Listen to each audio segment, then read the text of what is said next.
Hi, there is no intro for this particular interview video because this particular interview I did with DMO, it was the very first interview I ever did in the Avant-Garde Nair Green Room. Here was me thinking that this Green Room was going to be quiet enough for you guys to hear what we were talking about, like me interviewing DMO, but no. This Green Room was absolutely packed because there were so many artists that were put into that one. All their friends, all their family, I think, was all in there.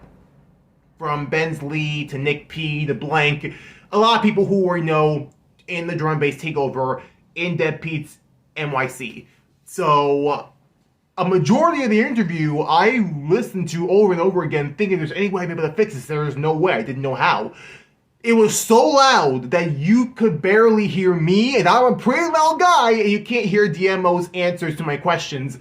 So, the only saving grace I was able to get from this particular video was when DMO had to go and get his stuff, get his self ready for his late night sets, drum and bass sets, in the King's Hall, in the Avant-Garde Nair. So, at least in that regard, everyone, at least a majority of everyone who was in that green room left because Zed's Dead was already up there on the main stage. So everyone pretty much just left it for that. Thank God for Zed's Dead for doing that, because I would not have survived and this interview would not have seen the light of day if that did not happen at that time. I was able to recapture myself and hopefully continue on with the interview like nothing really happened, because I was very oblivious and it really ever happened. But I was only able to save only close to 11 minutes of this interview. It was like nearing the end. So I apologize, DMO, that a lot of the footage sadly had to be scrapped. You'll never see it again. We'll never see it again. And luckily, like I said, I learned from my mistakes moving on, because again, that was the very first time I ever did an interview in the green room of Avant-Garde Nair. But as time went on, I had other opportunities to interview other artists, as you will see in a lot of my other videos of me posting up here. Kovacs and Reaper. I learned from my mistakes. I made sure that I talked to them, talked to their managers, talked to the artists about making sure that it will be a good time when a lot of people will be gone, they'll be clear, and we can actually have a quiet space to talk. So I didn't learn from that the first time around, so I had to learn from my mistakes, roll with the punches, but just enjoy the 10 minutes that I had with me and DMO. Again, my apologies. Hope you guys enjoy this interview, at least as much as I'll be able to muster. And thank you so much for seeing all my interviews and really seeing my passion and love for the EDM scene. I really do appreciate the attention and views I'm getting so far. Thank you so much. I really appreciate it. Now, on with the 11-minute interview. There we go. Woo! And we're back! We're back. Okay. Brief little interlude. Yeah, he had to get himself ready for, of course, his ending sets, but I have to. Where was I? Shoot! Actually, you know what? I'm gonna get to this question. I know we were mid question before, but I asked this one question that hopefully you'll get embarrassed by. But I have to ask. I'm very curious. So I believe there was a other side of the MO, because have you heard the song called X, or a song called Z? Or a song called Captivate? Oh my god, yeah. Jeez. Wow. Who is this guy who's not who you say he is? Was this like a side thing? I kind of need to know. Yeah, geez. So this was back years ago, man. I was just making tons of beats, random tune ideas, like things that didn't fit in a traditional demo landscape, and I felt like I just wanted to post some of these clips that some are more like soft, more ambient, more different styles of production that I was exploring at the time, and so I made a SoundCloud account called I Am Not Demo and posted some stuff on there, and I kind of forgot about it, to be honest, because ever since then, shortly after that, I started doing a lot of production outside of Denmo, so I do.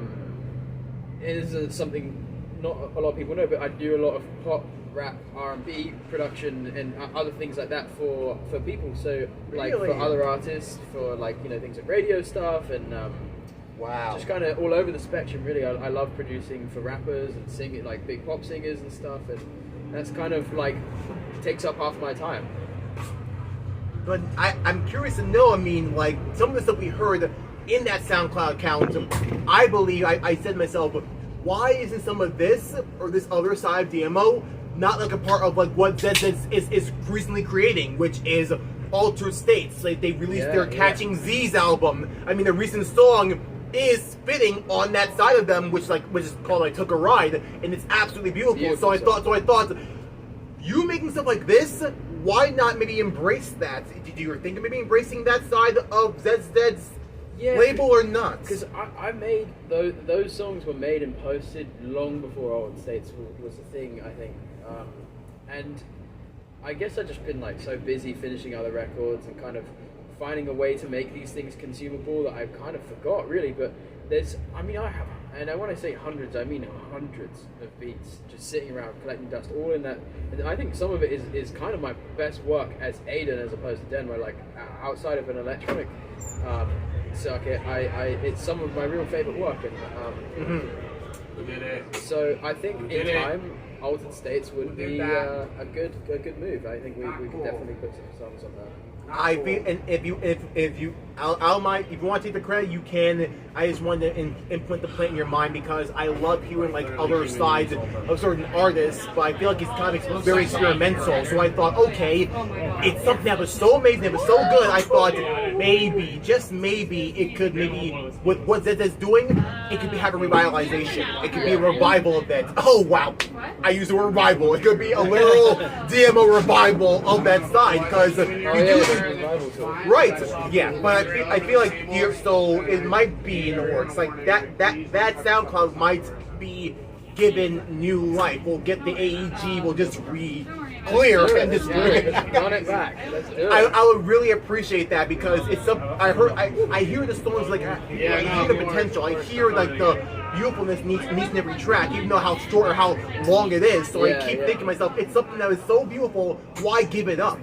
Why not show it to the world? That's my boss. I think half of it is just finding a way to like execute it in a way that like makes sense in something as a complete package. Because those ideas are all just very incomplete, and so I think it's just a way of me saying like, hey, I don't have plans to do this, but it's kind of gauging interest to see if anyone out there actually cares, and so it's really refreshing to hear someone like yourself is into it, Right. Even if you're just making it for me, I mean, I don't mind if you want to go in the not DMO account and just like make something, hear my feedback, and it's like, show it to Deadbeats, show it to Deadbeats, show it to ZZ.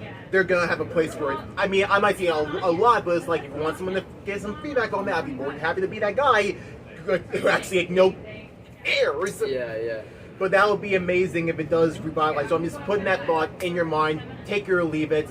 I just see the beauty in it. I love that. No, thank you for bumping me on it. Like, I love the idea of doing beat tapes and stuff, like, long mixes of just complete unreleased things and kind of gauging interest on kind of like what people are into and which ones they're feeling. So thank you for the reminder, and I really think that like I'm going to try and really make some effort to get those ideas into the world because they're collecting dust on my heart. Yeah, thank you. I really do appreciate that, but also just as a little tidbit, don't let the fans control what you want to make or what your sound is. You've gotten this far with just following your heart, following what you believe is your best work. So you're putting it out there. It's all you. It's all who you are. So at the very least, just make sure you follow on that path. Don't let me persuade you to do this if you don't feel like if you don't feel like you don't want to do it. It's something I tell a lot of people and a lot of artists, like rising artists, just stick to being yourself. We always want to steer follow what the fans want, follow what they want, but if they don't have your best interest at heart musically or mentally, then why even bother listening when you can just follow your own? 100%. And thank you for that. It's really beautiful words. I'm gonna think on this for sure. After this weekend, I'm gonna have to go through the hard drive, maybe make some more music. I feel inspired, get some stuff together. You'll be the first to hear it. I would be more than happy to. So whatever you believe is really in the back burner, really catching dust, forming to a dust bunny, blow it off, clean it off. Let me at least hear like the work in progress of it, and I'll tell you if it's like yay or nay. Yeah, in some ways, most they'll say yay, but either way, it's like I'll be more than happy to like be that guy. Yeah, maybe but there's a new way of teasing ideas like that, you know. Right. Yeah. Because some artists have done that before, like on their Instagram, like on their social media. Yeah. They will put I made this. What do you think? I made this. Yeah. What do you think? And like start doing that, and like I feel like the reception you'll get will be quite big. I love that. Well, thank you. You're very welcome. And my final question, because we have to make sure you get ready for your set. What is next for Aiden? What is next for DNMO? What is next? Well, don't tell us too much. Just say if there's something in the works, like running the gears. Absolutely nothing in the works for the rest of the time. That's it, folks. Interview over. I'm not doing anything for the rest of the time. No. So we have. I've got a lot of music made, stacked up, ready to go. It's all in here. Yeah. So. I have, tons of drum and bass tunes ready to go. Lots of vocal heavy things. We just released probably one of my favorite songs I've ever made. That just came out before we go down with the Arcturians, and that, as well as the song that came before that, Crazy For You. They are two songs from, I won't say too much, but a forthcoming project, drum and bass, is coming later this year, and there'll be more music coming from that very soon. But it's going to be a very, very heavy year for new music from me, myself, and this autumn, this fall, into winter is going to be lots of music, lots of very strong vocal heavy songs. So this kind of be kind of like you going in the path of blank, going your own Aeon mode moment with drum and bass?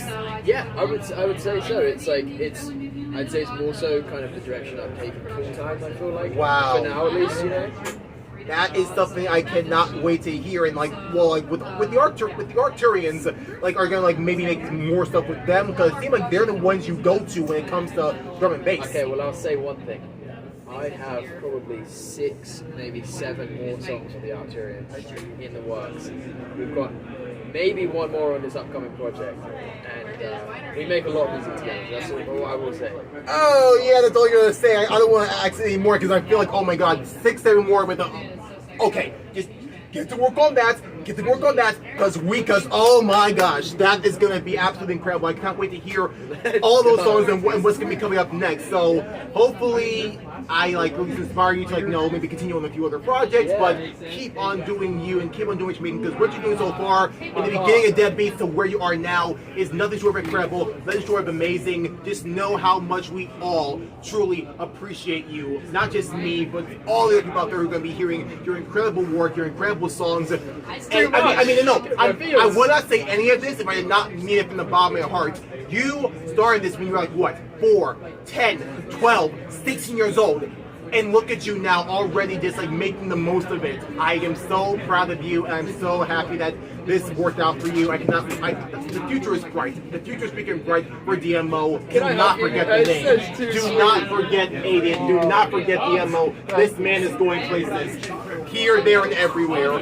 Thank you so much for watching this interview, and please, if you've not heard about DNMO, if you don't know, now you know. Listen to his works, listen to his other projects out there, because this is the man who's going places, and I cannot exemplify that any more than this interview and what else I'm going to be making regarding this incredible music. He's absolutely amazing. Thank you so much for watching. And Deadbeats, Dead's Dead, we truly appreciate you leaving your mark in the EDM world, but also giving this man here the spotlight. Him, Blank, Sippy, Super Avenue, Nick P, Bensley, they all do so much incredible love and praise, because it's Debbie's family.